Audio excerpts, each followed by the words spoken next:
তুমি যে ক্ষতি করলাই আমার, তুমি যে ক্ষতি করলাই আমার, আল্লাহ করবে তোমার বিচার।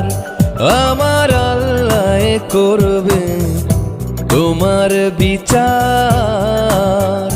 তুমি অনেক দিন কাঙ্গাইলার বন্ধু, কাঙ্গায়ও না বেশি আর, আল্লাহ করবে তোমার বিচার।